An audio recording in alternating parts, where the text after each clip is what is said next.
Hi friends, প্রতিদিনের মতো আজকেও চলে এসেছি নতুন একটি রেসিপি নিয়ে। আজকের বানাবো একদম ফুলকো ফুলকো তালের লুচি। আগে কখনো তালের লুচি না খেয়ে থাকলে একবার অবশ্যই আপনারা এইভাবে ট্রাই করে দেখতে পারেন। আশা করছি ভালো লাগবে। তাহলে চলুন দেখে নিন একবার রেসিপিটি। এর জন্য প্রথমেই আমি এখানে একটি মিক্সিং বোল নিয়ে নিয়েছি। তার মধ্যে নিয়ে নিচ্ছি পরিমাণ মতো ময়দা। ময়দাটা কম বেশি আপনারা যেমন প্রয়োজন তেমন নিয়ে নেবেন। নিয়ে নিলাম এখানে কিছুটা পরিমাণ তালের রস, দিয়ে দিচ্ছি স্বাদ অনুযায়ী লবণ, আর দিয়ে দিচ্ছি সাদা তেল। সেই সঙ্গে দিয়ে দিচ্ছি এখানে 2 চামচ মতো চিনি। পরিমাণগুলো আপনারা একটু কম বেশি করে নিতে পারেন, তাতে কিন্তু কোনো সমস্যা হবে না। এখন সমস্ত উপকরণকে খুব ভালোভাবে হাত দিয়ে মিক্স করে নিচ্ছি। আমি এখানে তালের রসটা একটু কম নিয়েছি, আপনারা চাইলে আর একটু বাড়িয়ে নিতে পারেন।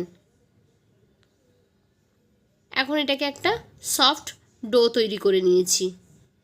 ঠিক যেমন লুচি বানানো হয় তেমনই ডো আমি এখানে তৈরি করে নিয়েছি। চিনিটা মেল্ট হওয়ার জন্য আমি এখানে 5-6 মিনিট এটাকে রেস্টে দিয়ে দিয়েছিলাম। তো 5-6 মিনিট পরে ফিরে এলাম। তারপরে আবারও একটু হাত দিয়ে ভালোভাবে মেখে নিয়েছি।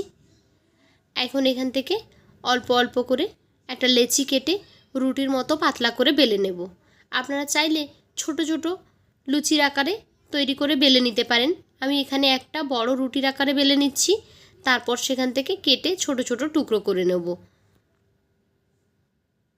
একেবারে পাতলা নয়, আবার একেবারে মোটা নয়, এরকম একটা রুটি আপনাদের তৈরি করে নিতে হবে। আমি এই যে রুটিটা এখানে বেলে নিয়েছি। এখন এখানে যে কোনো কাটার দিয়ে আপনারা গোল করে কেটে নিতে পারেন। আমি একটা স্টিলের গ্লাস দিয়ে এভাবে কেটে নিচ্ছি। আপনারা চাইলে কুকি কাটার কিংবা অন্য কোনো কাটার দিয়েও এভাবে কেটে নিতে পারেন। এই একই রকমভাবে সবকটা লুচি আমি এখানে তৈরি করে নেব। এই যে দেখুন, সবগুলো আমার এখানে তৈরি করা হয়ে গেছে। আর এভাবে কেটে নিলে প্রত্যেকটা মাপ একই রকম হবে, সেই জন্য চেষ্টা করবেন এভাবে কেটে নেওয়ার জন্য। এখন এগুলোকে ফ্রাই করে নেব।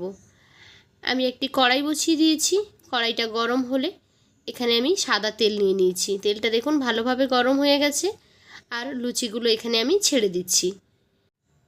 লুচিগুলো তেলে দেওয়ার সঙ্গে সঙ্গেই ফুলে উপরে উঠে এসেছে। দেখুন খুবই সুন্দরভাবে ফুলে উঠেছে। এখন এগুলোকে আমি উল্টে দিচ্ছি।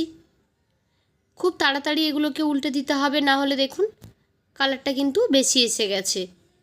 তাই আরও আগে এগুলোকে উল্টে পাল্টে ভেজে নিতে হবে। আমি এভাবে সবকটা লুচি এখানে ভেজে নিয়েছি। তো কেমন লাগলো আজকের আমার এই রেসিপি? যদি ভালো লেগে থাকে তাহলে লাইক, কমেন্ট অ্যান্ড শেয়ার করবেন। আর এই রকমই সহজ সরল রেসিপি পেতে আমার চ্যানেলটিকে সাবস্ক্রাইব করে বেল আইকনে ক্লিক করে নোটিফিকেশান অন করে দেবেন। তাহলে যখনই আমি কোনো নতুন ভিডিও আপলোড করব সেই ভিডিওর নোটিফিকেশান সবার আগে পৌঁছে যাবে আপনাদের ফোনে। তো আজকের মতোই পর্যন্ত। ফিরে আসবো আগামীকাল নতুন আরও একটি ভিডিও নিয়ে। ততক্ষণ সবাই ভালো থাকুন। টাটা।